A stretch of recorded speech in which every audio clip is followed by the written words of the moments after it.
सदाशिवसमारम्भां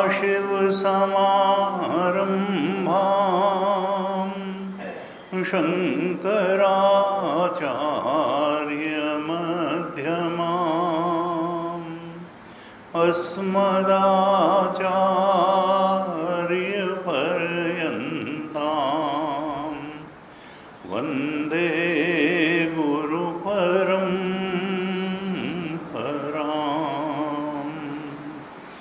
अज्ञानतिमिरान्धस्य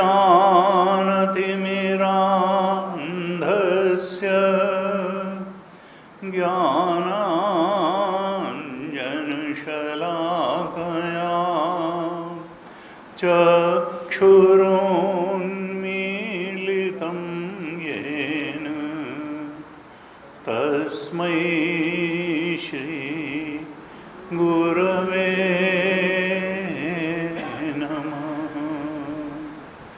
तस्मै श्री गुरवे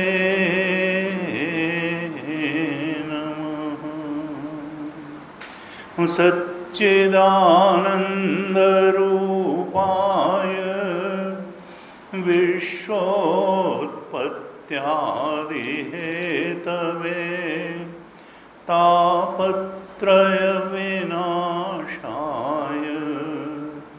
श्रीकृष्णाय वयं नमः। यं प्रव्रजन्तमनुपेतमपेतकृत्यं द्वैपायनो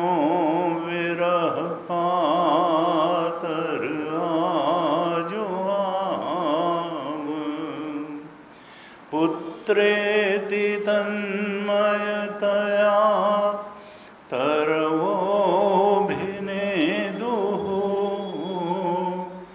तं सर्वभूतहृदयं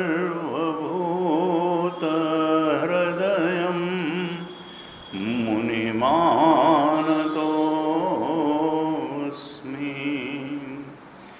तं सर्वभूतहृदयं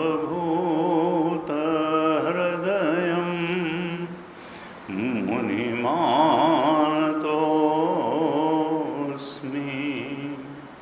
नारायणं नमस्कृत्य नरं चैव नरोत्तमं देवीं सरस्वतीं व्यासं ततो जयमुदीरयेत्।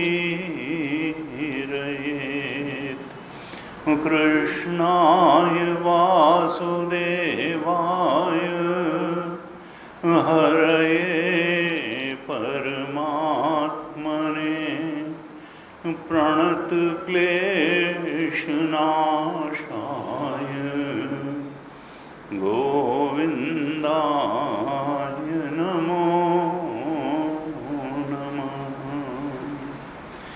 प्रणत क्लेशनाशाय गोविंदाय नमो नमः।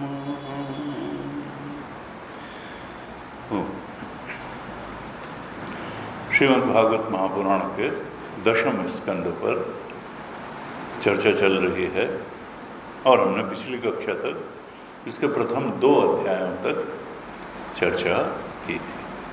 परीक्षित जी सुखदेव महाराज से प्रश्न करते हैं कि भगवान कृष्ण की मधुर मधुर लीलाएं हुई, जब उनका प्राकट्य इस धरती पर हुआ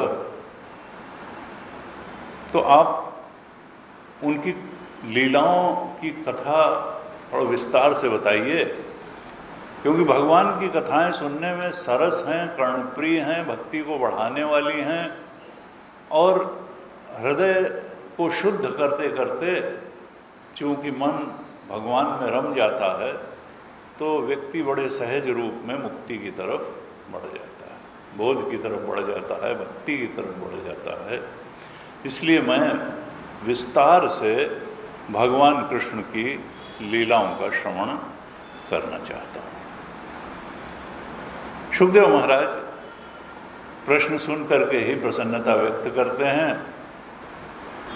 क्योंकि प्रश्न अगर अनुकूल हो, समीचीन हो, आध्यात्म रस में, भगवद रस में डुबाने वाला हो तो उससे वक्ता को भी प्रसन्नता होती है और श्रोताओं की भी आध्यात्मिक उन्नति होती है, उनकी चित्त की स्थिति का भी उस प्रश्न में जो उनकी चित्त की स्थिति है वो भी प्रश्न के माध्यम से स्पष्ट होती है कि उनका आध्यात्मिक धरातल क्या है। तो इस प्रकार से परीक्षित जी के प्रश्न की सराहना करते हुए सुखदेव महाराज लीलाओं का वर्णन प्रारंभ करते हैं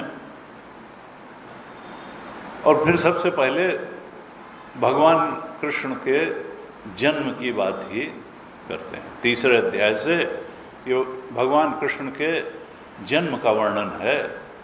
सुखदेव महाराज कहते हैं कि अब समय बहुत सुहावना था, क्योंकि कहते हैं कि एक वाइब्रेशंस होते हैं, पवित्र संत के भी वाइब्रेशंस होते हैं और अगर भगवान स्वयं आ जाएं तो फिर उस समय तो काल की भी शुद्धि हो जाएगी, भूत की भी शुद्धि हो जाएगी, मन की भी शुद्धि हो जाएगी, पूरी की पूरी प्रकृति निर्मल, पवित्र और सुहावनी हो जाएगी।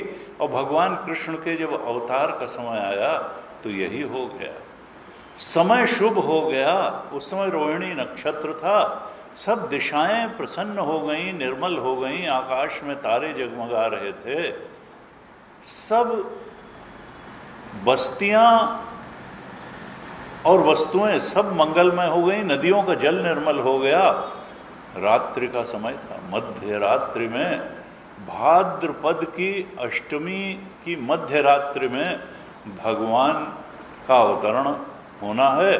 और रात के समय भी यहाँ पर वर्णन है कि सरोवरों में कमल खिल गए, जबकि कमल तो रात में बंद हो जाता है, क्यों? भगवान तो समय के परे हैं, वो काल के परे हैं।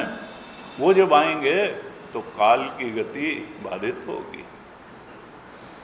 नियम तो सब प्रकृति के हैं, भगवान तो प्रकृति पार हैं, प्रकृति पार प्रभु उर पूर्ववासी, सब उर पूर्ववासी हैं, सबके हृदय में निवासी हैं और प्रकृति के पार हैं। तो प्रकृति के नियम जो है वो भगवान के सामने नहीं चलते हैं। अविद्याग्रस्त मनुष्य के लिए प्रकृति के सारे नियम हैं। कहीं भौरे कमल खिल गए, भौरे गुनगुनाने लगे, पक्षी चहकने लगे और पुष्पों से वृक्ष लद गए, सुगंधित वायु बहने लगी, यज्ञ की अग्नियां स्वयं जल उठी। संत पुरुषों का मन प्रसन्नता से भर गया। देवताओं के नगाड़े अपने आप बजने लगे, किन्नर गंधर्व सिद्ध चारण सब स्तुति करने लगे, अप्सराएं नाचने लगीं, देवता और ऋषि मुनि पुष्पों की वर्षा करने लगे क्योंकि अब भगवान के अवतार का समय आ गया था। निशीथ की वेला थी, मध्य रात्रि था, और उसी समय भगवान तो सब जगह हैं, सर्वव्यापक हैं, लेकिन प्रकट कहीं कहीं होते हैं और किसी किसी अनुपात में। हमारे अंदर भी जीवनी शक्ति के रूप में भगवान अगर प्रकट ना हो तो हम जिंदा नहीं रह सकते हैं।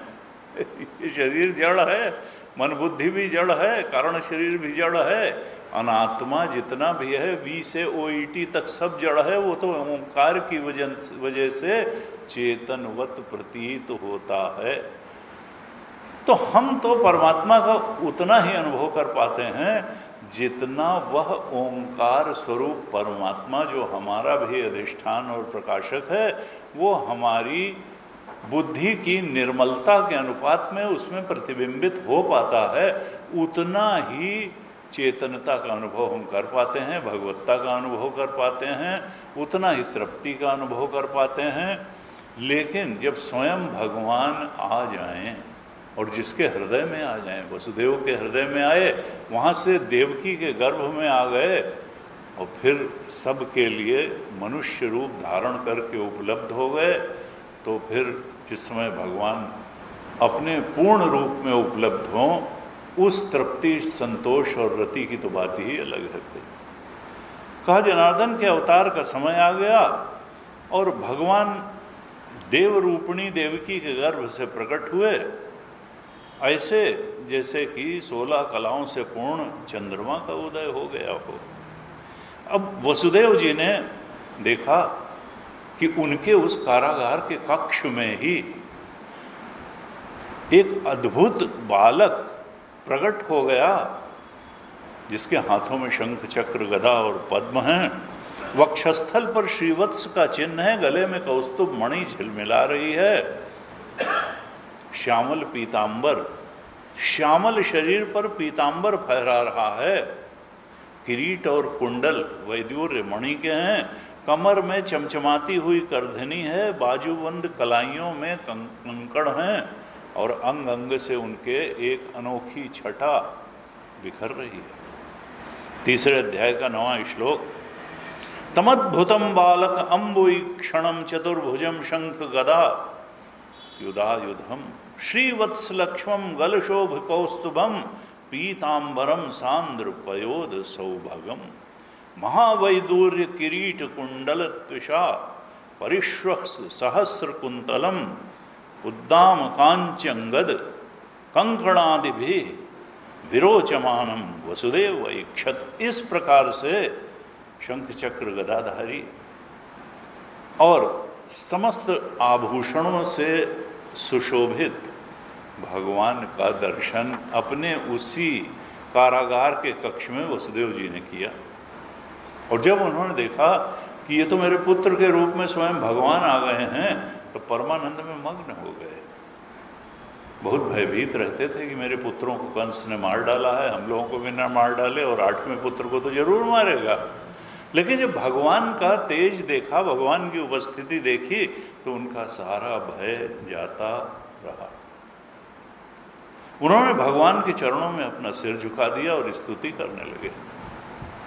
ये कहते हैं कि ये उपनिषद का ही पर्सोनिफिकेशन है। उपनिषद में आया, आनंदम ब्रह्मणो विद्वान न बिभेति कुतश्चन।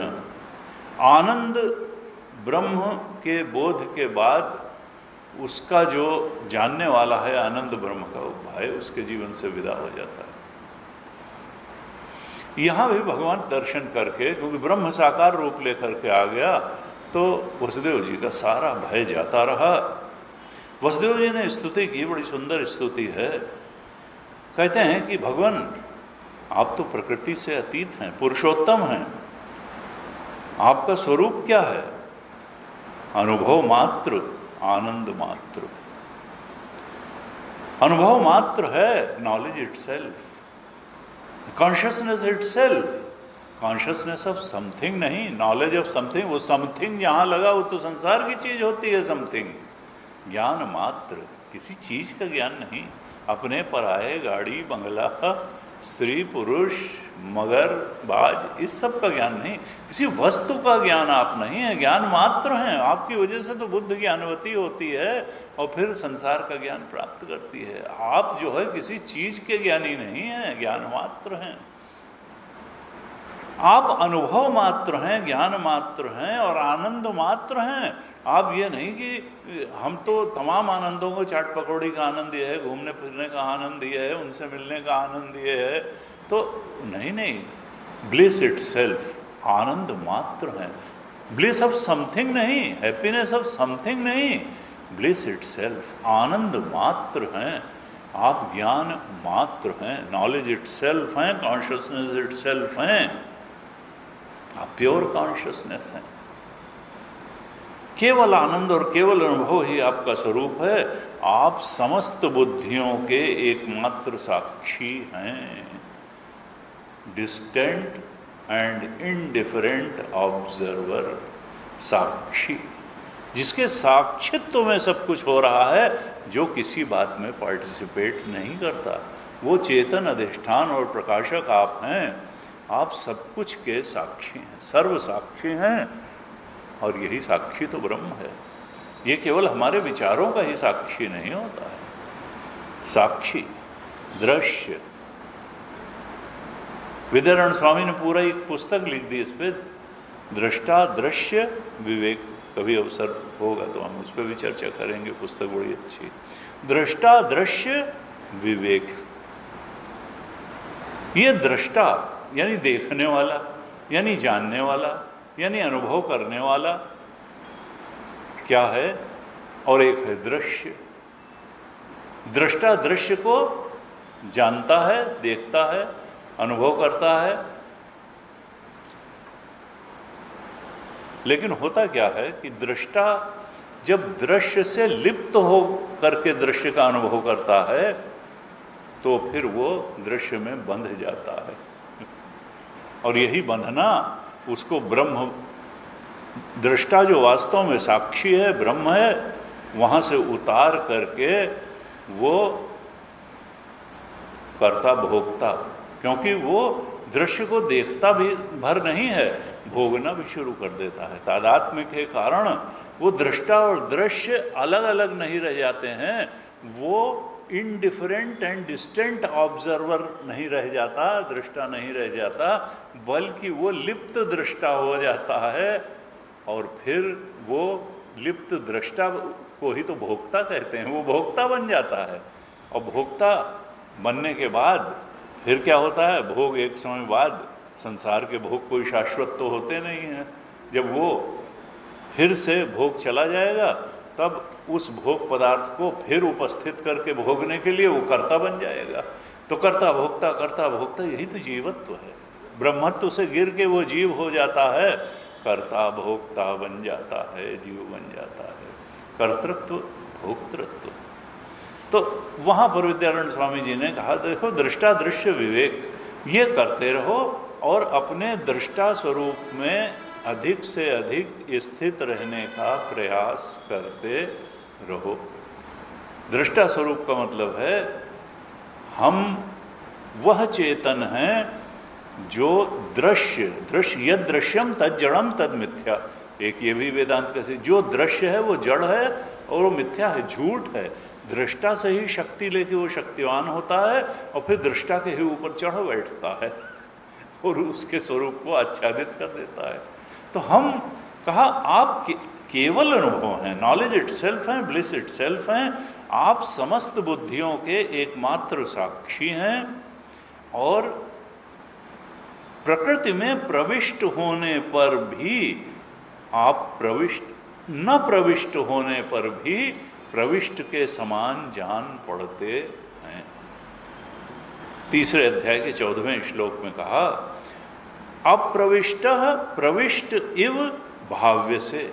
अप्रविष्ट प्रकृति में प्रविष्ट नहीं है, लेकिन प्रविष्ट के समान जान पड़ते हैं। देखिए, हमारे अंदर वही परमात्मा, वही चेतना, वही प्योर कॉन्शियसनेस जानने की ताकत बन करके बैठी हुई है। बुद्धि में उसने जानने की ताकत बन के बैठी हुई, परमात्मा ही बैठे हैं जानने की, हैं। गीता जी में कहा मत्तः स्मृति ज्ञानम अपोहनम च, हैं। 15वें अध्याय में भगवान कहते हैं, 15वें अध्याय के 15वें श्लोक में भगवान ने कहा सर्वस्य चाहम हृदय सन्निविष्ट, मैं सबके हृदय में, और हृदय क्या है? शुद्ध बुद्धि, शुद्ध अंतःकरण को ही हृदय कहते हैं। हृदय कोई इससे अलग, अंतःकरण से अलग चीज है। अंतःकरण शुद्ध निर्मल पवित्र हो जाता है तो उसकी संज्ञा वेदांत में हृदय है। और रहते तो अज्ञानी के हृदय में भी हैं, जानता समझता तो वो भी है, सही बात को सही बात नहीं जानता, गलत बात को सही बात जान लेता है, बस अज्ञानी और ज्ञानी का यही अंतर है। तो कहा सर्वस्य च अहम हृदय सन्निविष्ट, मैं तो सबके हृदय में बैठा हुआ हूं, स्थित हूं, सन्निविष्ट हूं। किस रूप में? पहचानो मुझे। मत्तः स्मृति ज्ञानम अपोहनम च, स्मरण शक्ति के रूप में मैं बैठा हूं, ज्ञान कराने वाली ताकत के रूप में बैठा हूं, और भूल जाने की ताकत के रूप में भी बैठा हूं। नहीं तो अगर सब चीज याद रहे तो बहुत ज्यादा परेशानी हो जाए, हैं। किसी ने कहा कि पिछले जन्म का सब भुलवा के देते हैं भगवान, उनका एक जन्म की यादों से तो इतने झगड़े होते हैं, अगर पिछले जन्म की भी यादें सब बनी रहें कि अच्छा तीसरे जन्म पहले इसने मेरे साथ ऐसे किया था, तो बड़ा मुश्किल हो जाएगी जिंदगी चलना। फिर तो इतने वो खड़े होंगे झगड़े कि हवाओं से लड़ना हो जाएगा। तो भगवान की बड़ी कृपा है कि हम लोग भूल भी जाते हैं, लेकिन अब भूलने की आदत ऐसी पड़ी कि भगवान को ही भूल गए। अगर खराब बातों को भूल जाएं तो ये तो अच्छी बात है, लेकिन अपने स्वरूप को ही भूल जाना ये तो भाई यहाँ मुश्किल हो गई। तो उसको तो याद करना पड़ेगा, बार बार ये प्रयास पूर्वक याद करना पड़ेगा। मत्तः स्मृति ज्ञानम अपोहनम च वेदैश्च सर्वै अहमेव वेद, सारे वेद इसीलिए हैं कि मुझे जान लो कृष्ण, मुझे परमात्मा जो तुम्हारा आत्मा है, तुम्हारा स्वरूप है, उसको जान लिया जाए। इसीलिए सारे वेदों का अर्थ यही है। वेदांतकृत वेदविद एव च, हम ये वेदांत जो है, वेद का ज्ञान जो है मेरे द्वारा ही दिया गया है, मेरा ही ज्ञान है वेदांत का ज्ञान, और मैं ही वेद का जानने वाला हूँ। मतलब जानत तुम्हें हो जाए, भगवान ब्रह्म हो के ही ब्रह्म को जाना जाता है। ब्रह्मविद भी मैं हूँ, वेदांतकृत भी मैं हूँ। अमत्तः स्मृति ज्ञानम अपोहनम च, मैं ही ज्ञान शक्ति बन के बैठा हूँ, मैं ही स्मरण शक्ति बन के बैठा हूँ, मैं ही भूल जाने की ताकत बन करके भी बैठा हूँ। तो इस प्रकार से हमारे अंदर जब वो जानने की ताकत बन के बैठे हैं, उसी कारण से हम सब कुछ जान पाते हैं, अपनी भावनाओं को जान पाते हैं, अपने विचारों को जान पाते हैं, अपने शरीर की अवस्था, आयु, लंबाई, चौड़ाई को जान पाते हैं, अपने शरीर के स्वस्थ और रोगग्रस्त होने को जान पाते हैं, बाहर प्राणी पदार्थ परिस्थितियों को जान पाते हैं। सब कुछ जानने की ताकत बन के परमात्मा बैठे हुए हैं, और बाहर भी जगत का भी अधिष्ठान बन के बैठे हैं। बाहर सृष्टि में जन्माने की ताकत के रूप में बैठे हुए हैं। अगर वहां भी भगवान का अधिष्ठान न हो तो फिर जगत अपने को जन्मा नहीं सकता। हमारे अंदर जानने की ताकत बन के बैठे हैं और जगत में जन्माने की ताकत हो करके बैठे हुए हैं, तो प्रविष्ट हैं वहां भी। वास्तव में देखा जाए तो ना हमारे अंदर, क्योंकि उनके लिए तो उनके अलावा दूसरी कोई चीज है ही नहीं। उनके लिए तो न जीव है न जगत है। ये तो अज्ञानी जीव के लिए जीव भी है, उसके 3 शरीर भी हैं और जगत भी है। भगवान तो कहेंगे कहाँ, सूर्य के लिए अंधेरे नाम की कोई चीज नहीं है। वो कहेगा कहाँ अंधेरा, अंधेरा करेगा कि सूर्य हमारे पीछे पड़ा रहता है, हमको जिंदा ही नहीं रहने देना चाहता। तो इसी तरह भगवान तो अद्वैत तत्व हैं, वो तो ब्लिस इटसेल्फ हैं, वो तो नॉलेज इटसेल्फ हैं, वो तो ट्रूथ इटसेल्फ हैं। असत का उनके लिए कोई नहीं एग्जिस्टेंस है हमारे लिए जरूर है, क्योंकि हम असत को ही सत्य मान के बैठे हैं, तो इसलिए हमको असत के पार जा करके सत्स्वरूप को पहचानना ही पहचानना है। तो यहां कहते हैं वसुदेव जी, अप्रविष्ट प्रविष्ट इव भाव्य से, आप प्रकृति में प्रविष्ट न होने पर भी प्रविष्ट जैसे मालूम पड़ते हैं, क्योंकि भगवान अगर वहां भी प्रविष्ट न हो तो प्रकृति में जन्माने की ताकत नहीं आ सकती।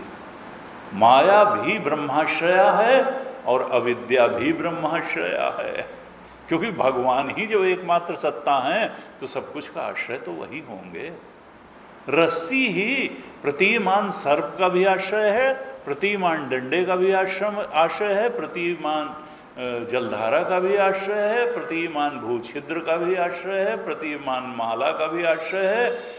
उसके अलावा रस्सी जो जो रूप बन करके दिखाई दे रही है, सबका आश्रय तो रस्सी ही है। तो परमात्मा ही जब है वहाँ, तो सब कुछ का अंदर से बाहर तक जितना जगत है, मन बुद्धि शरीर इच्छाएं और बाहर जगत के भेद विभेद से लेकर के जितना कुछ द्वैत है, अनात्मा है, सबका आश्रय अधिष्ठान प्रकाशक तो परमात्मा ही हैं। इसलिए प्रविष्ट न होते हुए भी प्रविष्ट इव भाव्य से, वो प्रविष्ट के समान जान पड़ते हैं। वसुदेव जी कहते हैं भगवान आप सबके अंतर्यामी हैं, परमार्थ सत्य आप ही हैं। वेदांत में 3 प्रकार के सत्य बताए गए, जिसमें 2 तो असत ही हैं, लेकिन वो समझाने के लिए बताया जाता है। आकाश में नीलिमा, सीप में चांदी, ये क्या है? ये वर्चुअल रियलिटी, प्रातीतिक सत्य। वहाँ कहीं नीला नहीं मिलेगा, वहाँ कहीं चांदी नहीं मिलेगी, प्रतीति मात्र है। और एक प्रैक्टिकल रियलिटी, व्यावहारिक सत्य, मिट्टी में गाड़ा, व्यावहारिक तो है ही है। सुनामी ले आती है लहर, लेकिन वो सत्य थोड़ी, सत्य तो जल है। न समुद्र सत्य है, न लहर सत्य है, सत्य तो जल है। व्यष्टि की उपाधि से, इंडिविजुअलिटी की उपाधि से उसी जल को लहर कहते हैं, और टोटलिटी की उपाधि से उसी जल को समुद्र कहते हैं।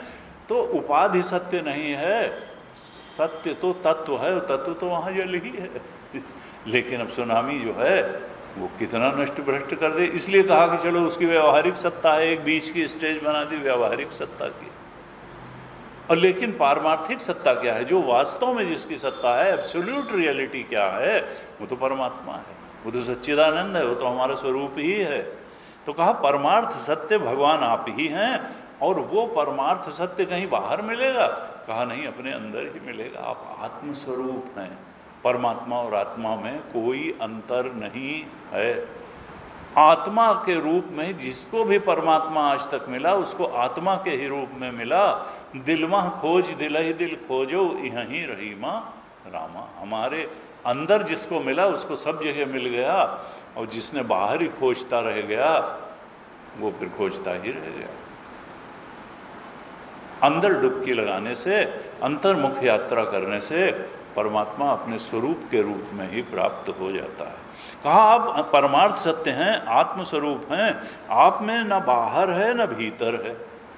जब एक ही चीज है तो बाहर भीतर क्या होगा? 2 चीज हो, ये हाल है तो हाल के बाहर है और भीतर है। अगर केवल एक ही तत्व हो, आत्म तत्व हो, तो उसमें कहाँ का बाहर और कहाँ का भीतर, कहाँ का निकट और कहाँ, देश तो उसके बाद की सत्ता है, काल उसके बाद की सत्ता है, और वस्तुएं भी उसके बाद की सत्ता हैं, और ये तीनों इल्यूजन है। वो त्रिविध परिच्छेद शून्य है, देश काल और वस्तुओं के परे है। ये अज्ञानग्रस्त जीव ही त्रिविध परिच्छिन्न चेतन है।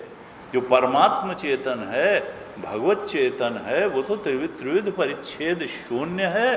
त्रिविध परिच्छेद का मतलब क्या है कि काल में वो सीमित नहीं है, देश में सीमित नहीं है, कहीं वस्तुओं में सीमित नहीं है। ये देश काल वस्तु तो उस पर आश्रित हैं, उस पर सुपर इम्पोजिशन है, उस पर अध्यास मात्र हैं, उस पर प्रतीति मात्र हैं। देश काल वस्तु की सत्ता चांदी की सत्ता के समान है, और भगवान सीप स्थानीय है, इनकी सत्ता सर्प स्थानीय है देश काल वस्तुओं की, और भगवान रज्जु स्थानीय है। यानी इनकी सत्ता है नहीं, अविद्याग्रस्त जीव, मोहग्रस्त जीव, आसक्त जीव, इच्छा से आक्रांत जीव को वो चीज़ सत्य दिखाई देती है जो सत्य है नहीं, और इसके कारण वो सत्य नहीं दिखाई देता है जो वास्तव में सत्य है। यहाँ कहा आप में ना बाहर है ना भीतर है, आप प्रवेश किस में करेंगे? कुछ बाहर हो तो वहां तो जाएं। कहते हैं जो दृश्य गुणों को अपने से पृथक मानकर इन्हें सत्य समझता है। दृश्य गुण क्या है? जो हमने बताया भाई, दृष्टा, दृश्य, विवेक। हम तो दृष्टा हैं। दृश्य जो कुछ दृष्टा के अलावा है वो दृश्य है। और वेदांत क्या कहता है? ये दृष्टा ही असल में दृश्य के रूप में अपने को देखना। दृष्टा और दृश्य में लकीर मार के फर्क किया ही नहीं जा सकता है कि कहाँ से दृष्टा का अस्तित्व समाप्त हुआ और कहाँ से दृश्य का अस्तित्व शुरू हो गया। असल में दृष्टा ही दृश्य के रूप में भासित हो रहा है।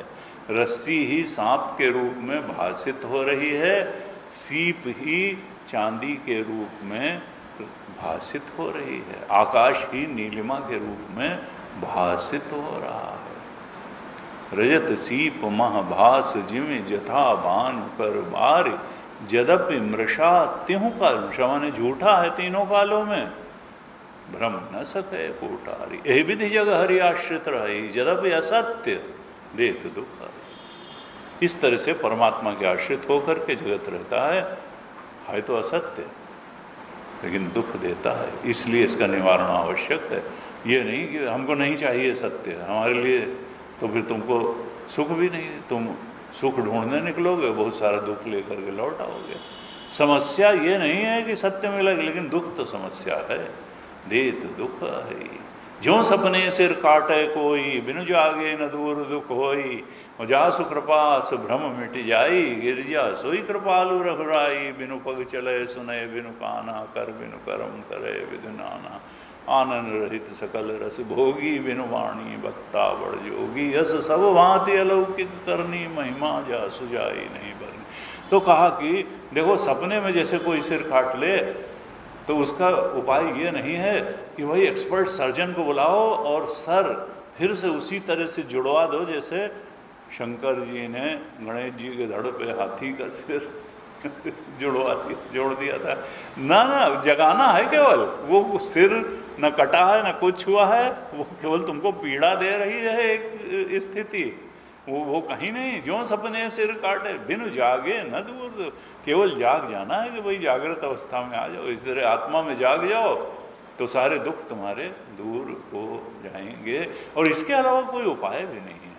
सपने में सपने की समस्याओं से जूझ के ठीक करने से आज तक कोई सुखी नहीं हुआ, ऐसे ही जागृत में जागृत की समस्याओं से जूझ करके उसको ठीक कर लेने से कोई आज तक सुखी नहीं हुआ। यहाँ तो सुखी होने का इलाज एक ही है कि आत्मा में जाग जाया जाए, परमात्मा बोध में प्रतिष्ठित हो। कहते हैं जो आपने दृश्य गुणों को अपने से पृथक मानकर, जो दृश्य को अपने से पृथक मानकर सत्य समझता है वो अज्ञानी है। अज्ञान का क्या है कि दृश्य तो बहुत बड़ी चीज है और दृष्टा के भगवत स्वरूप का ध्यान ही नहीं है, परमात्मा स्वरूप का ध्यान नहीं है। क्योंकि विचार करने पे ये देह गेह आदि पदार्थ ये वाणी के विलास के सिवा कुछ सिद्ध नहीं होते हैं, इनका कोई रियल एग्जिस्टेंस नहीं है। और विचार के द्वारा जिस वस्तु का अस्तित्व सिद्ध नहीं होता है बल्कि जिसका अस्तित्व बाधित हो जाता है उसको सत्य मानने वाला पुरुष बुद्धिमान कैसे हो सकता है? वो तो अज्ञान से ही ग्रस्त है। परमात्मा अगर एकमात्र सत्य है, सदैव सौम्य इदम अग्रे आसीत एक मेवा द्वितीयम छांदोग्य की श्रुति ने कहा कि ये जगत जो प्रतीत होता है इस सब की प्रतीति के पहले एकमात्र सत्य ही था और वो एक और अद्वितीय था। ये भी नहीं कि आधा आधा टुकड़ा कर लो, एक चौथाई के चार कर लो, नहीं, एकम एव अद्वितीयम, नॉन डुअलिज्म। सत्य है और केवल सत्य ही है, वो चेतन मात्र है, वो सन मात्र है और आनंद मात्र है। वहाँ द्वैत का स्पर्श भी नहीं है। जब द्वैत का स्पर्श भी नहीं है तो फिर द्वैत आया कहाँ से? उन्होंने कहा तुम्हारे अज्ञान से। है? उन्होंने कहा है नहीं, तुम्हारे अज्ञान का प्रक्षेपण मात्र है। अविद्या, कामना, कर्म, परिस्थिति, भोग, उससे फिर जो है संस्कार या वासना, वासना से फिर कामना, फिर कर्म, फिर परिस्थिति, फिर उसका भोग, भोग से फिर या तो सद्वासना या दुर्वासना, वही अविद्या है, सद्वासना है, उससे फिर कामना या इच्छा, उससे फिर कर्म इच्छा से, उससे फिर परिस्थिति का भोग, फिर वासना, भोग की सद्वासना। अगर कड़ुआ भोग निकल गया तो दुर्वासना, अच्छा भोग निकल गया तो सद्वासना। इस तरह से कर्म चक्र जो है बना रहता है और जीव इसी चक्र में फंसा रहता है। क्योंकि अपने अभाव के, जब एकमात्र सत्य ही था और वहाँ उसके अलावा कुछ नहीं था, यानी सब कुछ का अभाव है। रस्सी में न सांप है, न माला है, न भूछिद्र है, न जलधारा है, न डंडा है, अपने अभाव। लेकिन उसी रस्सी में सब कुछ दिख रहा है जहाँ कुछ नहीं है रस्सी के अलावा। तो अपने अभाव के अधिष्ठान में दिखने वाली चीज़ क्या होती है? मिथ्या होती है, प्रतीति मात्र होती है, आभास मात्र होती है, उसकी कोई सत्ता नहीं होती है। और फिर ये भी कहा कि अविद्या से उत्पन्न चीज जहाँ होती है, जहाँ अविद्या होती है वहीं अविद्या से उत्पन्न चीज भी होती है। तो अज्ञान कहाँ है? रस्सी में नहीं, यहाँ अज्ञान है, बुद्धि में अज्ञान है, इसलिए वो सर्प भी बुद्धि में है। इसलिए वहाँ तुम लाख लाठी मारो वो सर्प जाएगा नहीं, वो तो अज्ञान के निवारण होते ही सर्प कहाँ चला गया मालूम नहीं पड़ेगा। सर्प से डील करना है, दुनिया से डील करना है तो वासना से डील करना पड़ेगा। नहीं तो लोग आते हैं, अरे स्वामी कहाँ उसमें एकाग्रता हो सकती है, संसार में इतने इतने प्रलोभन हैं, इतने इतने आकर्षण हैं, एकदम से वहाँ से मन को हटा करके परमात्मा में लगाना कितना कठिन है। शास्त्र कहता है संसार में कोई आकर्षण नहीं है। आकर्षण का केंद्र संसार के प्राणी पदार्थ परिस्थितियाँ नहीं हैं, आकर्षण का स्रोत तुम्हारी वासनाएं हैं। तुमको संसार से डील नहीं करना है, अपनी वासनाओं से डील करना है, और वासनाएं अंदर हैं। तुमको विवेक द्वारा वासनाओं की कलई खोल लेनी है कि जहाँ जो दिख रहा है वहाँ वो है नहीं, वो दे नहीं सकता है, झूठी प्रॉमिस है वहाँ। न सर्प से डरने की जरूरत है, न माला से आकर्षित होने की जरूरत है, न डंडे को लेकर के झगड़ालू आदमी को उत्साह तो मारेंगे, मिल गया डंडा। वहाँ कुछ भी नहीं है, वहाँ सर्प नहीं है, वहाँ माला नहीं है। ये सब तुम्हारी वासना के कारण उसी परमात्मा में, उसी रस्सी में कभी सर्प दिखाई देता है, कभी माला दिखाई दे, कभी डंडा दिखाई देता है। ये द्वैत जो है, अनेकता, ये तुम्हारी वासना की उत्पत्ति है, इच्छाओं की उत्पत्ति है। वहाँ वैसा कुछ भी नहीं है। तो जहाँ अविद्या है वहीं अविद्या से उत्पन्न, इसीलिए कहते हैं सृष्टि मनोमय है, ये वहाँ नहीं है। जैसे स्वप्न की सृष्टि मनोमय थी, इसी तरह जागृत की दृष्टि भी मनोमय है। सबका अपना संसार है, अपनी इच्छाओं द्वारा रचित है, और समष्टि इच्छाओं के भोग के लिए, समष्टि जीवों के भोग के लिए जो टोटल संसार है उसी का नाम जगत है। वो सब प्राणियों को भोग देने में समर्थ है। इस प्रकार से कहा, कहते हैं प्रभो आप गुणों और विकारों से रहित हैं, फिर भी तीनों गुणों के आश्रय आप ही हैं। ब्रह्माश्रय माया, माया ही तो त्रिगुणात्मिका है, सतरजितम। आप तीनों गुणों के परे हैं, लेकिन तीनों गुणों के आश्रय भी आप हैं। ये माया आपकी ही शक्ति से शक्तिमान होती है। ब्रह्माश्रया माया, विवेक चूड़ामणि में हमने पढ़ा, जाए तो हो गया। तो कहा भगवान शंकराचार्य ने, अव्यक्त नामनी परमेश शक्ति, ये भगवान की शक्ति है। अव्यक्त नाम, व्यक्त नहीं होती। व्यक्त कब होती है? जब गुण अलग अलग, अपने गुण हम देख नहीं सकते हैं, अपने कार्यों से ही गुण पहचाने जाते हैं। कोई व्यक्ति बड़ा क्षमाशील है, बड़ा करुणाशील है, बड़ा दानशील है, बड़ा सदाचारी है, सद्व्यवहारी है, तो उसके कार्यों से अनुमान करके हम कहते हैं कि भाई ये बड़े सात्विक व्यक्ति हैं। तो कार्यान्वयमेया सुधियैव माया, कार्य से ही माया के गुणों का अनुमान होता है। और फिर माया का अनुमान कार्यान्वय, सीधे माया को कोई नहीं देख सकता है, सीधे गुणों को भी कोई नहीं देख सकता है। अपने कार्यों से ही माया का अस्तित्व सिद्ध होता है और माया के गुणों का अस्तित्व सिद्ध होता है। कार्यानुमेया सुधियैव माया, बड़े सज्जन व्यक्ति को देख करके सतोगुण का आभास होता है। कोई बहुत ही डायनेमिक, एक्स्ट्रा डायनेमिक, हिंसक, बाई एनी हुक और क्रुक, वर्कोहलिक है, उसको देख करके रजोगुण होने का अनुमान होता है। लोभा प्रवृत्तिरारंभ कर्मणाम अशम स्पृहा। 14वें अध्याय में 12वें श्लोक में भगवान ने कहा कि देखो ये गुण होंगे तो समझ लेना वो रजोगुण के अंदर होने को सिद्ध। रजोगुण सीधे नहीं देखा जाएगा। कौन कौन से कार्यों से रजोगुण का अनुमान होता है? लोभा, रजोगुणी व्यक्ति लोभी होगा। ऐसे तो आपसे सीधे मुंह बात नहीं करेगा, लेकिन अगर सोचेगा इससे काम बनना है तो फिर उसको 2-4 अपशब्द भी कह लीजिए तो कोई बात नहीं, काम तो बना रहा है। अवसरवादी, लोभा, उसको संसार की वस्तुओं का ही लोभ होगा। उससे अगर सत्संग की बात करोगे, परमात्मा को कहेगा हटाओ 2 कौड़ी की बात, धन बताओ कैसे मिलेगा, वो असली चीज है। ये परमात्मा क्या सात्विकता लेके क्या करेंगे? लोभा प्रवृत्ति, वो हमेशा एक्शन पैक्ड होगा। प्रवृत्ति, कोई ना कोई बड़ी काम करने के लिए वो बिल्कुल तैयार रहेगा। कोई ना कोई प्रोजेक्ट हाथ में ले करके उस पर वर्क करने को तैयार रहेगा। आरंभा कर्मणाम, बड़े बड़े काम हाथ में लेगा। और समाज को इनकी आवश्यकता है। ऐसा नहीं है अगर ये लोग ना हो तो पता चला इंडस्ट्री नहीं चल पा रही है, बड़ी बड़ी डिस्कवरीज नहीं हो रही हैं, कोई नेतागिरी के ही क्षेत्र में नहीं उतर रहा है। हाँ, यह है कि अगर सात्विकता के डोमिनेशन में रजोगुण रहे तो फिर बड़ा अच्छा है।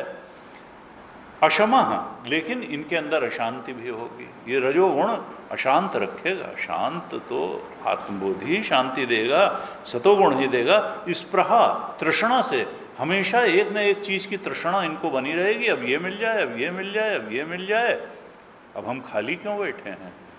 टाइम का यूटिलाइजेशन होना चाहिए। और किस लिए? संसार पाने के लिए, भगवान पाने के लिए नहीं तो फिर महात्मा की दृष्टि हो जाएगी। रजस्येतानि जायन्ते विवृद्धे वर्तश, ये जो 5 चीजें बताई, लोभ, प्रवृत्ति, आरंभ कर्मणाम, अशमः, स्पृहा, जब रजोगुण बढ़ता है तो ये 5 चीजें दिखाई देती। कार्यानुमेया सुधेयैव माया, इन कार्यों से ये अनुमान होता है कि रजोगुण है। और निद्रा आलस्य प्रमादोत्थम, तो ये जो है निद्रा, आलस्य और प्रमाद की स्थिति जब बन जाती है तब उससे तमोगुण का अनुमान होता है। 13वें श्लोक में कहा अप्रकाशः अप्रवृत्तिश्च प्रमादो मोह एव च तमस्येतानि जायन्ते विवृद्धे कुरुनंदन। 14-13 में कहा अप्रकाशो, उसको कोई भी संसार की भी बात बताओगे तो वो ज़्यादा समझ में उसके नहीं आएगी और न भगवान की बात उसके ज़्यादा समझ में आएगी। अप्रकाशो, उसकी बुद्धि डल है, प्रकाशित नहीं है। अप्रकाशो अप्रवृत्तिश्च, उससे कहोगे आओ जरा थोड़ा टहल आवें, बाहर थोड़ा सा देख आवें। बैठने में जो सुख है यहीं बैठ के थोड़ा टीवी भी देख लेते हैं, भाई बाहर नहीं। आओ थोड़ा म्यूजियम देख आवें। किसी ने बताया कि भाई पत्नी के साथ गए अमेरिका और वहाँ पे बड़े अच्छे अच्छे म्यूजियम, तो हमारी पत्नी कहती है हम यहीं बैठे हैं, तुम लोग जाओ देख आओ। तुम लोग जाओ देख आओ, उनको अंदर जा करके कौन शरीर को कष्ट दे। यहीं बाहर बैठ के आते जाते लोगों को देखना ज़्यादा अच्छा है। अंदर कहाँ घूम घूम के मूर्ति देखेंगे, आभूषण देखेंगे। तमस्येतानि जायन्ते अप्रकाशो अप्रवृत्तिश्च प्रमादो, प्रमाद मोह एव च, अज्ञान को बढ़ाता है, मोह को बढ़ाता है और प्रमाद को बढ़ाता है। कुछ नहीं, न तो संसार पाने की इच्छा न भगवान पाने की इच्छा, वो जैसे हैं ठीक है। तो ये कहा कि कार्यानुमेया सुधेयैव माया, कार्यों से माया के गुणों का अनुमान होता है। लेकिन आप तो त्रिगुण के परे हैं, विकारों से रहित हैं, प्रकृति पार प्रभु पुर वासी, सबके हृदय में निवास कर रहे हैं, तीनों गुणों के आश्रय हैं। कहा आप ही लोगों की रक्षा करने के लिए, माया के गुणों को स्वीकार करने के लिए कभी शुक्ल वर्ण को स्वीकार करके, शुक्ल वर्ण मतलब सतोगुण को स्वीकार करके विष्णु का रूप धारण करते हैं, और कभी रक्तवर्ण रजः प्रधान उत्पत्ति के लिए ब्रह्मा जी का रूप, क्योंकि उसमें तो उत्पत्ति के लिए क्रियाशीलता चाहिए, रजोगुण को धारण करके ब्रह्मा जी के रूप में सृष्टिकर्ता के रूप में उत्पन्न होते हैं, और कभी तमोगुण प्रधान कृष्ण वर्ण धारण करके रुद्र रूप को स्वीकार करके प्रकृति का संहारकर्ता के रूप में आते हैं। इस समय संसार की रक्षा के लिए ही आपने मेरे घर में अवतार लिया है। इस प्रकार ये सुंदर स्तुति वसुदेव जी करते हैं भगवान की, वहीं कारागार के कक्ष में। और फिर देवकी माता भी कहती हैं, प्रभु वेदों ने आपको ही सब कुछ का कारण बताया है, और आपको का रूप तो वैसे अव्यक्त है, लेकिन आपने उस अव्यक्त रूप को व्यक्त कर दिया हमारे सामने, अवतार होकर के आ गए। क्योंकि ब्रह्म जो है वो तो विशेषणों से रहित है, अनिर्वचनीय है, निष्क्रिय है, एग्जिस्टेंस इटसेल्फ है, विशुद्ध सत्ता रूप है। लेकिन आप हमारे सामने आ गए कृपा करके, आप वही बुद्धि आदि के प्रकाशक विष्णु हैं, शुद्ध चेतन हैं। इस प्रकार से देवकी और वसुदेव दोनों ने स्तुति की। देवकी जी कहते हैं, प्रभु आप भक्तों के भय का हरण करने वाले हैं, भक्त भयहारी हैं। जब इस प्रकार से स्तुति हुई तो भगवान ने कहा, देखो तुम दोनों कई जन्म से मेरी भक्ति कर रहे हो, और मैं भी ये पहली बार तुम्हारा पुत्र बन करके नहीं आया हूं। इसके पहले भी स्वयंभू मनवंतर में तुम्हारा नाम प्रश्नी था, देवकी से कहते हैं, और ये वसुदेव सुतपा इनका नाम था। और तब तुम लोगों ने पूरे इंद्रिय और मन का संयम करके उत्कृष्ट तपस्या की, और प्राणायाम के द्वारा अपने मन के मैल भी धो डाले। और तब मैं तुम दोनों पर बहुत प्रसन्न हुआ, क्योंकि तुम लोगों ने तपस्या भी की, प्रेममयी भक्ति भी की, निरंतर मेरी भावना की, और तब मैं इसी रूप में तुम्हारे सामने प्रकट हुआ। और तब तुमने मेरे जैसा ही पुत्र मांगा, और मेरे जैसा तो कोई दूसरा है नहीं, इसलिए मैं ही तुम दोनों का पुत्र बन करके आया। और उस समय मेरा नाम हुआ प्रश्निगर्भ, माता के नाम से हुआ प्रश्निगर्भ। लेकिन तुम चाहते तो मोक्ष भी मांग सकते थे, आत्मबोध भी मांग सकते थे, लेकिन मेरी माया से मोहित होकर के तुम दोनों ने मोक्ष नहीं मांगा, बल्कि मुझे पुत्र रूप में मांगा। ये वसुदेव जी भी अभी 11वें स्कंद में ये बात कहने वाले हैं कि देखो, तो उस समय मैंने भगवान से जो है मोक्ष नहीं मांगा। और बिना मांगे भगवान जबरदस्ती थोपते नहीं किसी के ऊपर, मांगने वाले की तरह मांगो तो मांग तुरंत पूरी हो जाएगी। हैं, झोली ही अपनी तंग थी तेरे, यहाँ कमी नहीं। जब हम हृदय से मांगते हैं तो परमात्मा पूरा कर देता है, लेकिन मांगना पड़ेगा हमको। बिना मांगे जो है भगवान नहीं पीछे पीछे दौड़ेंगे। कहते हैं भगवान कि दूसरे जन्म में तुम लोग अदिति और कश्यप हुए, और मैं तुम्हारा पुत्र हुआ, तब मेरा नाम था उपेंद्र। और चूंकि मैं थोड़ा ठिगने का था, इसलिए लोग मुझे वामन भी कहते थे। तो कश्यप और अदिति से वामन रूप में तुम ही लोग कश्यप और अदिति थे। और इस तीसरे जन्म में मैं फिर से तुम्हारा जो वसुदेव और देवकी के रूप में इस समय तुम लोग हो, तो मैं कृष्ण के रूप में, मैं इस रूप में तुम्हारे यहाँ जन्म लेकर के आया हूँ। तुम लोग मेरे प्रति पुत्र भाव बनाए रखना, और इस वात्सल्य के स्नेह द्वारा और चिंतन द्वारा तुमको मेरे परम पद की अब की प्राप्ति हो जाएगी।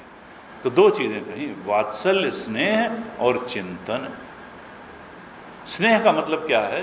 प्रेम, यानी भक्ति, मेरी ही भक्ति करना, और मेरा ही चिंतन करना। मयि एव मन आधत्स्व मयि बुद्धिम निवेशय निवशिष्यसि मयि एव अत ऊर्ध्वम न संशय। 12वें अध्याय के 7वें श्लोक में यही कहा। मन बुद्धि दोनों अर्पण करने से परमात्मा का बोध हो जाता है, आत्मा का बोध हो जाता है। इस प्रकार से शिक्षा भी दे दी भगवान ने कि तुम लोग वात्सल्य स्नेह भी रखना और चिंतन भी मेरा करना, तो मेरे पद परम पद की अब की बार तुम्हें मोक्ष की प्राप्ति हो जाएगी। सुखदेव जी कहते हैं भगवान जब इतना कह करके चुप हो गए, तब उन्होंने एक साधारण शिशु का रूप धारण कर लिया और उन्होंने वसुदेव जी के मन में प्रेरणा दी कि अब मुझे तुम गोकुल ले चलो। भगवान की प्रेरणा से वसुदेव जी पुत्र को अपने ले करके सूतिका गृह से बाहर निकल आए और उस समय यशोदा के गर्भ से योग माया का जन्म उसी समय हुआ, कन्या का जन्म हुआ। ये ले करके चले और योग माया की शक्ति से सारे पहरेदार कारागार के जो भी रक्षक थे सब सो गए और ताले अपने आप खुल गए, हथकड़ी बेड़ी भी खुल गईं। यहाँ पर संत लोग एक भाव देते हैं कि जिन परमात्मा के नाम श्रवण मात्र से अनेक जन्मों के बंधन, कर्म बंधन ध्वस्त हो जाते हैं, वासनाएं ध्वस्त हो जाती हैं, वे प्रभु जिसकी गोद में आ गए उसकी हथकड़ी बेड़ी खुल जाए, ताले खुल जाएं, तो इसमें कौन सा आश्चर्य है। ये जो है भगवान स्वयं जिसकी गोद में आ गए वो किसी बंधन में रह सकता है? सबसे बड़ा बंधन तो वासनाओं का बंधन है, वो जो कि भगवत स्मरण से चला जाता है। तो यहाँ तो स्वयं भगवान आ गए, तो ताले तो खुल ही जाएंगे। कहा उसी समय योग माया ने द्वारपालों की, पुरवासियों की, सबकी चेतना हर ली। वे अचेत से होकर के सो गए, बंदी गृह के सब दरवाजे अपने आप खुल गए। यमुना में प्रवेश किया, भगवान को लिए और पीछे पीछे शेषनाग अपने फलों से जलवृष्टि को रोकते हुए छाते की तरह फन को तान करके चलने लगे। यमुना जी वर्षा की वजह से बहुत बढ़ गई थीं, लेकिन भगवान का चरण स्पर्श करके वो भी घट गई। क्यों? क्योंकि जल के रूप में तो वो वृंदावन में बह रही हैं, वहाँ मथुरा में वृंदावन में बह रही हैं, और लेकिन उनकी पत्नी चतुर्थ पटरानी के रूप में वो द्वारिका में आएंगी। तो उनका अधिभूत रूप भी है और अधिदैव रूप भी है। अधिभूत के रूप में वो मथुरा वृंदावन में उपलब्ध हैं, अधिदैव रूप में भगवान की संगिनी के रूप में वो द्वारिका में उनकी पटरानी बन करके आने वाली हैं। उन्होंने मार्ग दे दिया। वसुदेव जी जब गोकुल में गए तो उन्होंने देखा कि वहाँ भी सब योग माया ने वहाँ भी सबको सुला दिया। और ये देखिए, कभी ऐसा संभव है? यशोदा जी को भी प्रसव हुआ, ये बात तो उनको मालूम पड़ी, लेकिन योग माया ने उनको भी इतना अचेत करके सुला दिया कि वो ये नहीं जान सकी कि पुत्र हुआ है कि पुत्री हुई है। कोई और नहीं, सब सो गए।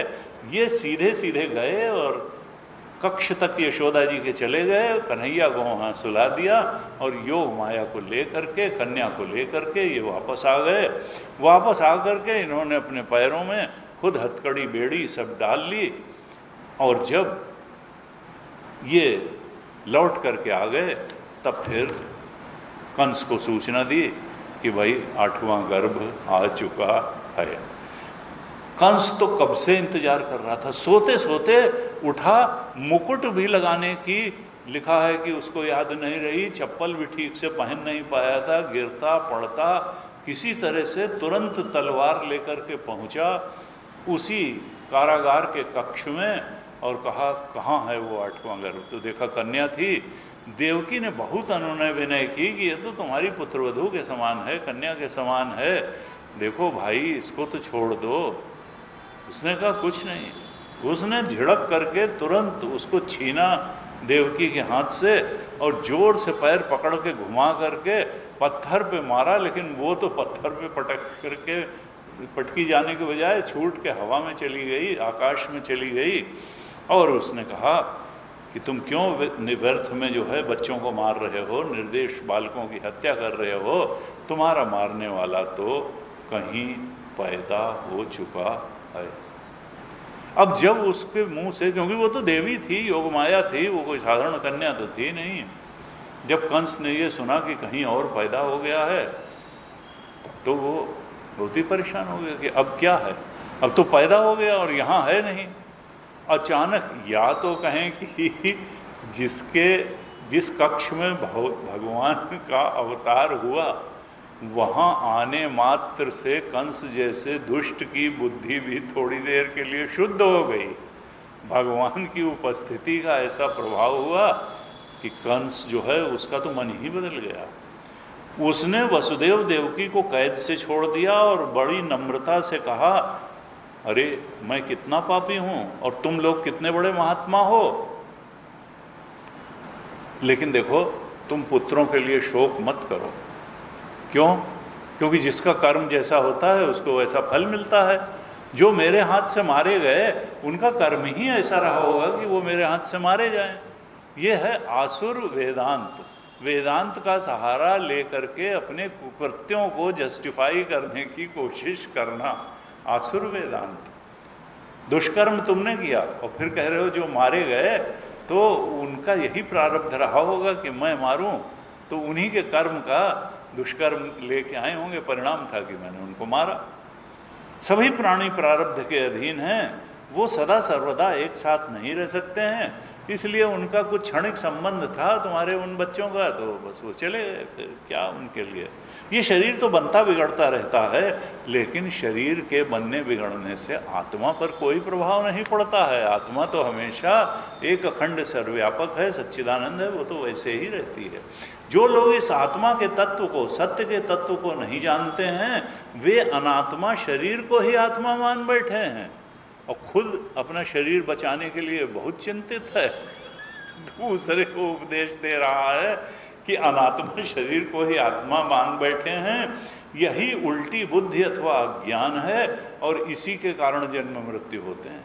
अरे तो तुम भी अपना मर जाओ, कौन सा क्यों इतना भयभीत हो कि आठवां गर्भ जो है, नहीं। कहते हैं जब तक अज्ञान, बात बिल्कुल ठीक कह रहा है, लेकिन वही की रटी हुई बात कह रहा है, सुनी हुई बात कह रहा है। ये बात आचरण में नहीं उतरी है, दृष्टि में नहीं उतरी है। वही कि कह रहे हैं कि हाँ जान गए वही कि सत हरिभजन जगत सब सपना, लेकिन हरिभजन कितना कर रहे हो, जगत कितना सपना दिखाई दे रहा है, इस बात की कभी जांच परख नहीं की। जब तक सही में जगत सपना न दिखाई दे और हरिभजन सत्य न दिखाई दे, तब तक ये तो कहीं सुनी बात हो गई, ये तो बौद्धिक बात हो गई। ये जो अद्वितीय आत्मसत्य का बोध है, ये बोध कि आत्मा ही एकमात्र सत्य है, अद्वितीय सत्य है, ये बोध के रूप में जाना चाहिए। जैसा मैंने कहा कि ये जो इन्फॉर्मेशन है, नॉलेज बननी चाहिए, नॉलेज एक्सपीरियंस बनना चाहिए, और एक्सपीरियंस जो है वो रियलाइजेशन बनना चाहिए, बोध बनना चाहिए। सूचना ज्ञान, ज्ञान अनुभव, और अनुभव बोध बनना चाहिए।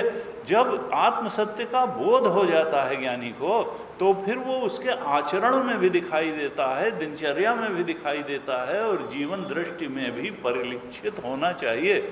अगर वो बोध कि सत हरिभजन जगत सब सपना या एक मेवा द्वितीयम आत्मा है, ये आचरण में परिलक्षित नहीं हुआ, दिनचर्या में परिलक्षित नहीं हुआ, जीवन दृष्टि में परिलक्षित नहीं हुआ, अभी भी डरे डरे जिए जा रहे हैं, अभी भी प्रलोभन से ग्रस्त होकर जिए जा रहे हैं, तो इसका मतलब अभी बोध नहीं है, अभी बात कही सुनी है, अभी और दृढ़ता ज्ञान जो है दृढ़ करने। अखंडानंद महाराज कहते थे, अगर तुम ब्लैक बोर्ड पे लिखो अदृढ़ ज्ञान, अदृढ़ ज्ञान यानी ज्ञान है, ऐसा नहीं भाई जान तो गए ही कि सत हरिभजन जगत सब सपना या आत्मा ही एकमात्र सत्य है, तो लिखो अदृढ़ ज्ञान और डस्टर लेके दृढ़ को मिटा दो, दृढ़ नहीं अदृढ़ ज्ञान, तो बराबर क्या बचेगा, अज्ञान।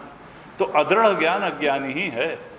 ज्ञान जब तक दृढ़ न हो, दृष्टि में न उतरे, आचरण में न उतरे, दिनचर्या में न उतरे, तब तक जो अदृढ़ ज्ञान है उसको अज्ञान, उस पर कोई बहुत गौरवान्वित नहीं होना चाहिए कि हम जो है जान गए बात ना। अदृढ़ ज्ञान अज्ञान ही है, और इसमें हतोत्साहित होने की भी जरूरत नहीं है। वही अदृढ़ ज्ञान दृढ़ता को भी प्राप्त कर लेगा। विचार की रगड़ चाहिए, निरंतर रगड़ चाहिए। अविचार कृतो बंध विचारेण, और श्रवण और श्रवण और मनन और मनन और निदिध्यासन और निदिध्यासन, श्रवण मनन निदिध्यासन हम करते रहेंगे तो निश्चित रूप से एक दिन वो अदृढ़ ज्ञान दृढ़ ज्ञान के रूप में, बोध के रूप में परिवर्तित हो जाएगा। इसका मतलब क्या है कि केवल 1, 2, 4 बार वेदांत सुन लेने से या उसको बता देने की क्षमता उपलब्ध हो जाने से भी कि भाई वो वेदांत जानते भी हैं और वेदांत पे प्रवचन भी कर सकते हैं, कोई ज्ञानी नहीं हो जाता है।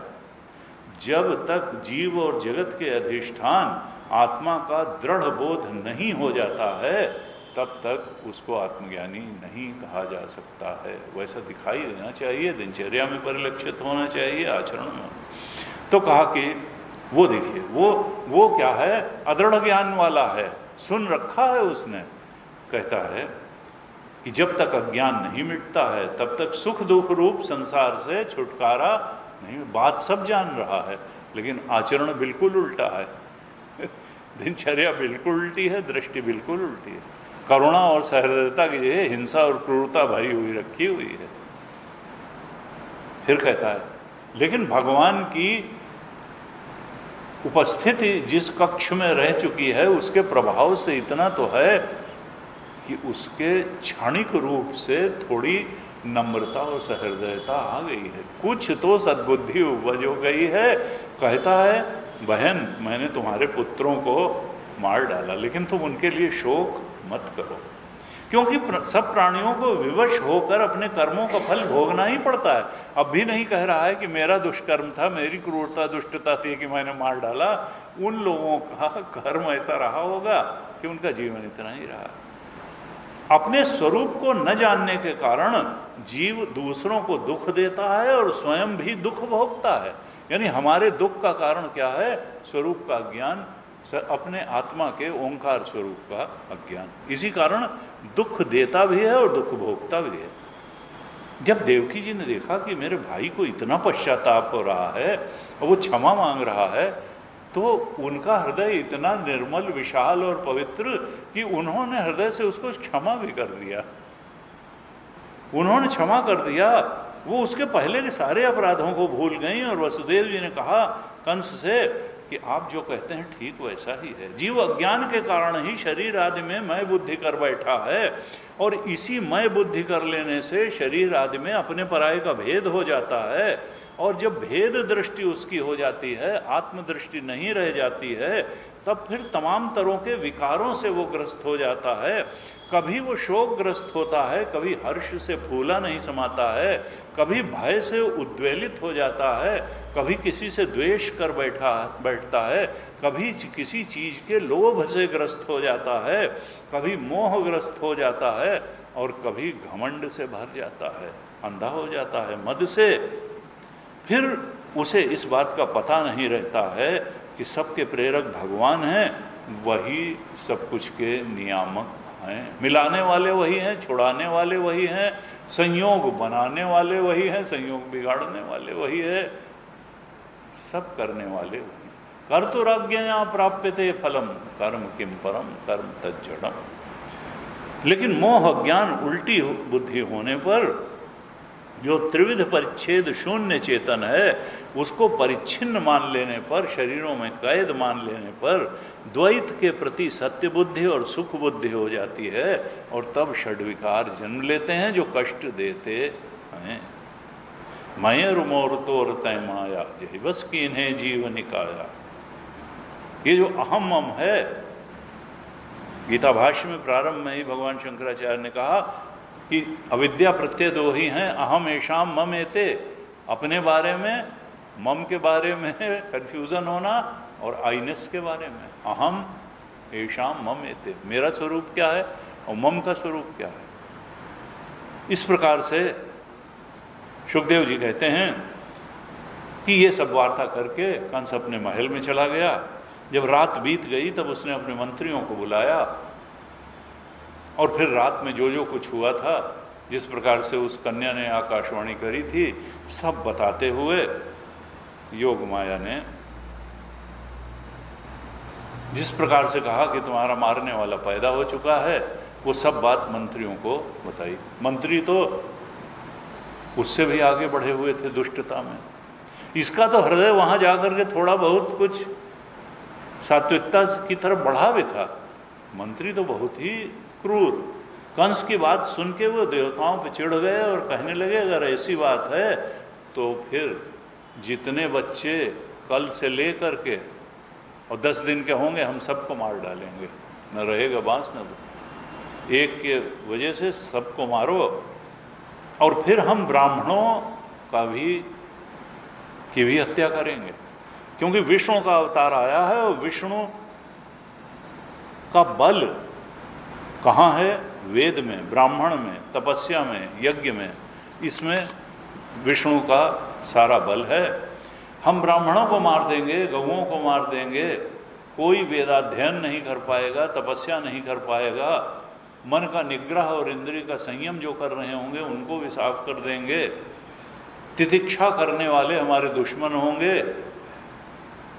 इन सब को जब हम मार देंगे तो निश्चित रूप से विष्णु की ताकत कम हो जाएगी, उसका बल चला जाएगा और तब हम विजयी हो जाएंगे।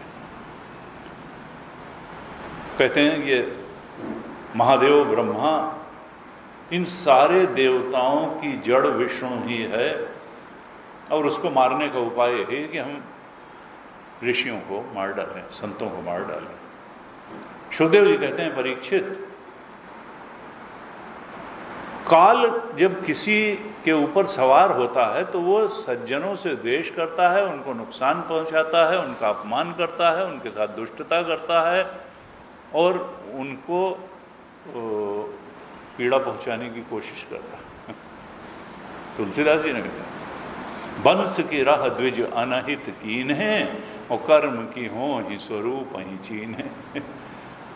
द्विज यानी बोध प्राप्त संत का अनहित अगर करोगे तो हमारा वंश नाश हो जाएगा। वंश की राह द्विज अनहित कीन है और कर्म की हो, जब कर्ता ही नष्ट हो गया, इच्छाएं ही नष्ट हो गई, तो कर्म का प्रेरक ही नष्ट हो गया, कर्म करने वाला ही चला गया, तो कर्म कैसे होंगे? कर्म की हो ही। बोध प्राप्त ज्ञानी के कर्म एक आभासी सत्ता, आभास मात्र होते हैं और वो बाधित वृत्ति से ही होते हैं, वो तो स्वरूपानंद में ही रमा करता है। सुखदेव जी कहते हैं जो काल के फंदे में फंसे हुए हैं, और कंस ऐसे ही फंसा हुआ था, इसीलिए उसने ब्राह्मणों को मार डालने का आदेश दे दिया। और असुर जो हैं वो तो रजोगुणी तमोगुणी थे ही, उनका चित्त तो उचित अनुचित के, सत असत के विवेक से रहित हो गया था। उनके सिर पे तो मौत नाच रही थी, इसलिए उन्होंने संतों से द्वेष किया। चौथे अध्याय के 46 श्लोक में, अंतिम श्लोक में कहते हैं सुखदेव जी, परीक्षित, जो लोग महान संत पुरुषों का अनादर करते हैं उनका वह कुकर्म उनकी आयु को, लक्ष्मी को, कीर्ति को, धर्म को, लोक और परलोक को, विषय भोगों को और कल्याण के साधनों को नष्ट कर देता है। वंश की राह द्विज, यानी और इसका उल्टा भी तो है, सर्वदा तप निस ससी अपहरई और संत दरस जिमि पातक टरई। जैसे बरसात के बाद शरद ऋतु आती है तो दिन बहुत गर्म होता है और रातें अच्छी होती हैं। दिन के सूर्य की तपन को चंद्रमा की शीतलता हरण कर लेती है। शरद ऋतु को सर्दा तप, शरद के आतप को, दिन की तपन को, तपिश को निशिशि रात्रि के चंद्रमा अपहरई हरण कर लेता है। इसी प्रकार से संत दरस जिमि पातक टरई, सच्चे संत के दर्शन से अगर कोई अनिष्ट होने वाला है, कोई दुष्ट प्रारब्ध फल देने वाला होता है तो टल जाता है। संत दरस जिमि पातक टरई, सरदा तप निशिशि अपहरई, संत दरस जिमि पातक टरई। इस प्रकार से ये आदेश दे दिया बच्चों को मारने के लिए। इधर जब नंद बाबा को मालूम पड़ा कि हमारे यहाँ तो पुत्र जन्म हुआ है, तब उनका हृदय बहुत आनंद से भर गया, विलक्षण आनंद से भर गया। क्योंकि कहते हैं कि उस समय उनकी आयु काफ़ी ज़्यादा हो गई थी जब उनके यहाँ संतान हुई। तो उस आयु में संतान होने से उनको कुछ ज़्यादा ही, और वो भी परमात्मा आ गए वो तो यही मान रहे हैं कि हमारा पुत्र है, उनको थोड़े मालूम है कि वसुदेव देवकी का पुत्र है। तो उनके अंदर तो वात्सल्य वैसा ही जैसा अपने पुत्र के प्रति होता है। उन्होंने ब्राह्मणों को बुलवाया, अपने पुत्र का जात कर्म संस्कार करवाया, देवताओं की पुत्रों की विधिपूर्वक पूजा करवाई, और जिस प्रकार से भी शुद्धि हो सकती थी वो सब करवाया। जब यशोदा जी के पुत्र हुआ है, ये पूरे गोकुल में गोपियों को मालूम पड़ा तो सबको बड़ा आनंद हुआ। सब नंद बाबा के घर जाती थीं, नवजात शिशु को आशीर्वाद देती थीं चिरंजीवी होने का, और भगवान से मनाती थीं कि भगवान इसकी रक्षा करो। कुछ दिन बाद ऐसा हुआ कि नंद बाबा कंस का वार्षिक कर चुकाने के लिए मथुरा गए, और वहाँ जब वसुदेव जी को, तो वो थोड़ा, पहले तो ये है नहीं, है तो पास में ही मथुरा और गोकुल, तो बैलगाड़ी छकड़े से जाते थे, और कर के रूप में हो सकता है दूध दही भी ले जाते रहे हों जो, तो कई छकड़ों पर सवार हो करके कई गोप गए थे, और वहाँ पर 5-7 दिन से अपना गए हैं तो रहेंगे फिर आएंगे। तो जब वसुदेव जी ने देखा, उनके मित्र हैं नंद बाबा, तो उनको जब ये लगा कि नंद जी मथुरा में आए हैं और ठहरे भी हैं, और वो अब कंस का कर भी उसको दे चुके हैं, तब वो गए जहाँ नंद बाबा ठहरे हुए थे, और वसुदेव जी ने कहा कि देखो भाई, नदी के प्रवाह में बहते हुए तिनके जैसे एक साथ नहीं रह सकते हैं, वैसे ही सगे संबंधियों और प्रेमियों का भी एक स्थान पर हमेशा रहना संभव नहीं है। जैसे नदी का वेग बहते हुए पत्तों को, तिनकों को अलग कर देता है, ऐसे ही यहाँ काल का वेग लोगों को अलग अलग कर देता है। कोई किसी के साथ हमेशा रह नहीं सकता है। कहते हैं मनुष्य के लिए वही धर्म, अर्थ और काम शास्त्र विहित हैं जिससे अपने लोगों को सुख मिले, केवल अपने को ही सुख न मिले। यानी धर्म, अर्थ, काम ये क्या है? धर्म का लाभ और लोगों को भी मिलना चाहिए, अर्थ का लाभ और लोगों को, परिवारजनों को तो मिले, हो सके तो बाहर भी मिले। यही हाल धर्म में भी दूसरों को सम्मिलित करना चाहिए, पूरे परिवार के साथ धर्म कार्य करने चाहिए। तो कहा कि केवल अपने लिए ही, कामना पूर्ति के लिए, अपनी सेल्फ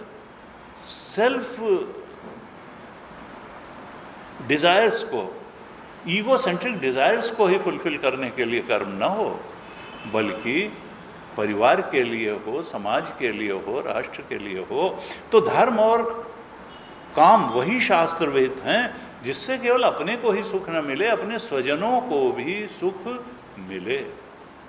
और जिनसे केवल अपने को ही सुख मिलता है और स्वजनों को दुख मिलता है, वे धर्म और काम अपने लिए भी हितकारी नहीं होते हैं। तुमको लगेगा कि हमने बहुत दूसरों को देखो काट करके सुख ले लिया, ले नहीं पाओगे। 4 वेद 6 शास्त्र में बात मिली है दोय, सुख दीने सुख होत है और दुख दीने दुख होए। अगर तुम दूसरे को दुख दोगे तो दुख से बच नहीं सकते हो। सुख पाने का रास्ता यही है कि सुख दिया जाए। ये नेचर का सिद्धांत है, जो बांटोगे वो कई गुना होकर नेचर वापस कर देगी। चोटी पे खड़े हो करके गाली दोगे, अपशब्द कहोगे तो कई बार हो करके वापस आएगी, और भगवान का नाम लोगे तो राम राम को तो वो भी कई गुना होगी। कई संतों ने कहा तुम्हारे पास धन की कमी है, धन का दान शुरू करो, जितना भी है उससे 10% निकाल के देखो आना शुरू हो जाएगा। जिस चीज़ विद्या नहीं है, विद्या का दान शुरू करो। तुम जो देते हो वही पा लेते हो, देने में ही पाने का रहस्य है। वसुदेव जी कहते हैं भाई अब तुम्हें अधिक दिन यहाँ नहीं ठहरना चाहिए, क्योंकि गोकुल में बड़े बड़े उत्पात हो रहे हैं। सुखदेव जी कहते हैं जब वसुदेव जी ने इस प्रकार कहा तो वसुदेव जी तो सत्यनिष्ठ थे, कंस जैसे दुष्ट ने भी उनकी बात को सत्य मान करके विश्वास कर लिया था, इतने बड़े वो सत्यवादी थे। जब वसुदेव जी के मुंह से ऐसी बात निकली तब नंद बाबा ने कहा इनकी वाणी असत्य नहीं हो सकती है, ये बहुत बड़े महात्मा हैं, अब हमको तुरंत यहाँ से गोकुल की यात्रा करनी चाहिए। जो इन्होंने कहा कि गोकुल में उत्पात हो रहे हैं, इनकी वाणी झूठी नहीं होगी, हमें चल के देखना चाहिए कि वहाँ की दशा कैसी है। अब हम अगली कक्षा में गोकुल की दशा देखेंगे। आज ओम पूर्णमदः पूर्णमिदं पूर्णात् पूर्णमुदच्यते पूर्णस्य पूर्णमादाय पूर्णमेवावशिष्यते। ओम शांति शांति शांति। हरि ओम। श्री गुरुभ्यो नमः। हरि ओम।